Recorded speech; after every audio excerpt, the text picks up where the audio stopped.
2002 के गोधरा के दंगों में जो हुआ, जी।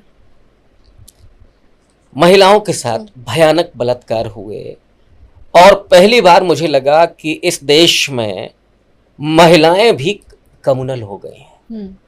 इसके पहले महिलाएं कम्युनल नहीं होती थी, महिलाओं में बहनाईपा का भाव होता था। लेकिन उस दंगों में ये देखा गया कि किसी जो एक दर्जी था, उसने जो कहा, जो अपना हाल बयां किया, उसके आंखों के आंसू तक सूख गए।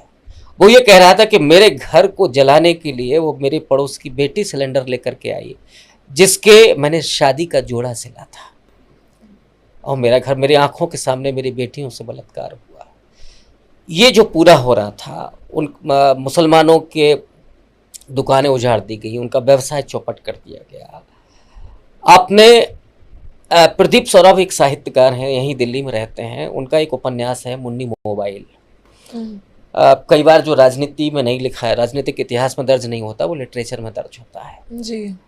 उस उपन्यास में प्रदीप सौरभ चूंकि पत्रकार हैं जी, वो खालिस साहित्यकार नहीं है, बड़ा शोध के बाद उन्होंने लिखा। ये जो लोग हैं उसमें वो तस्करी भी शामिल है, महिलाओं का शारीरिक शोषण में भी वो शामिल है। प्रदीप सौरभ ने उस उपन्यास में लिखा कि गोधरा के दंगों के बाद 12-13 साल की लड़कियां वो दिल्ली लाई गई और इस धंधे में उतार दी गई, जिनको ठीक से अभी ये भी नहीं पता था कि ये शारीरिक जो यातना है वो क्या है, उसमें धकेल दिया गया। ये दंगे इसके लिए भी होते हैं कि ताकि मुस्लिम समाज की लड़कियों को ये मार्केट में उतारने, धंधों के लिए। ये इतने दुर्दांत किस्म के लोग हैं, ये बहुत दुष्ट प्रवृत्ति के लोग हैं, और इसलिए इस देश को इनसे मुक्ति चाहिए। सावरकर को यहाँ ये कनेक्ट करते हैं। तब वो बात हो रही थी युद्ध की, अब इनके लिए ये दंगे जिसमें ये नरसंहार कर रहे हैं, ये भी इनके लिए उसी तरह का युद्ध है। और उस युद्ध में मोरल तोड़ने के लिए पुरुषों को, उस दर्जी को बिठा करके उसके आंखों के सामने उसकी बेटियों का रेप होता है, किसके लिए? उसके मनोबल को पूरे तरीके से खत्म करने के लिए।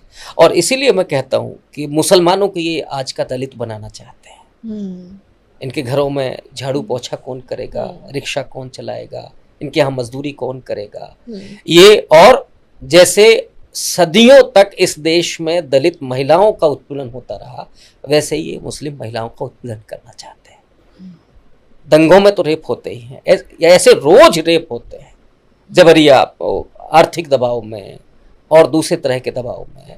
ये उस हद दर्जे के लोग हैं, उस दुष्ट प्रवृत्ति के लोग।